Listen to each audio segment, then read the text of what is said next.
Hi there, David Hunter here from bloggerme.com, and this is a short review of the South Africa-New Zealand game from Saturday the 21st of August. Firstly, I'd like to say congratulations to the All Blacks, who have won the Tri-Nations with the game to spare. Quite impressive. They've put it mathematically beyond either New Zealand or Australia or South Africa. Well done. I suppose the only disappointing thing is that means that the Tri-Nations is over as a competition, but in saying that, all three nations, South Africa, New Zealand and Australia, are highly competitive rugby nations that don't like to lose to anyone, never mind each other, so I'm sure the remaining games in the competition will be competitive.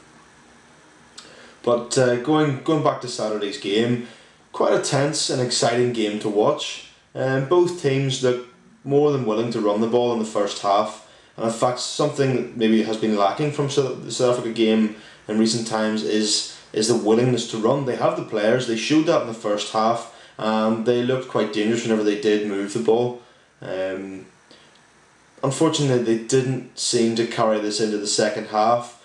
There was a lot more times in the second half where they maybe could have moved it, or perhaps should have moved it, and kept it a bit tighter. Now, in saying that, in the second half they spent a lot of time defending. Perhaps they thought they could defend the lead, which is why they tried to keep it a bit tighter. Perhaps they were too tired to run it. I don't know what the exact reasons were. Only thing I will say, I've referred to this before, is Bryan Habana, stop trying to intercept. You keep putting your team in trouble defensively by coming up out of the line. I know you're the best winger in the world and you know a hell of a lot more about it than I do, but at the same time I think you're going to get seriously caught out one of these days. Towards the end of the game is where all the business happened. As I say, South Africa spent most of the second half defending, and in fact New Zealand had not been ahead at all throughout the game, and it wasn't until they scored twice in the last 3 or 4 minutes to take the lead, to get the points they needed. Well, in fact they only needed 1 point to secure the Tri-Nations Championship, but in fact they came away with the win. Very disappointed for South Africa, who put up a really good fight, much improved performance. Felt sorry for John Smith, who on his 100th Test cap would obviously have liked to win. He was clearly gutted after the game, but I mean, New Zealand were the better team, so we're not going to take that away from them. Also good to see Johan Smith back in the South African side. He gave Richie McCaw quite a run for his money, and that's quite a tall order, especially when you've been out of the game for a while, like Johan Smith has.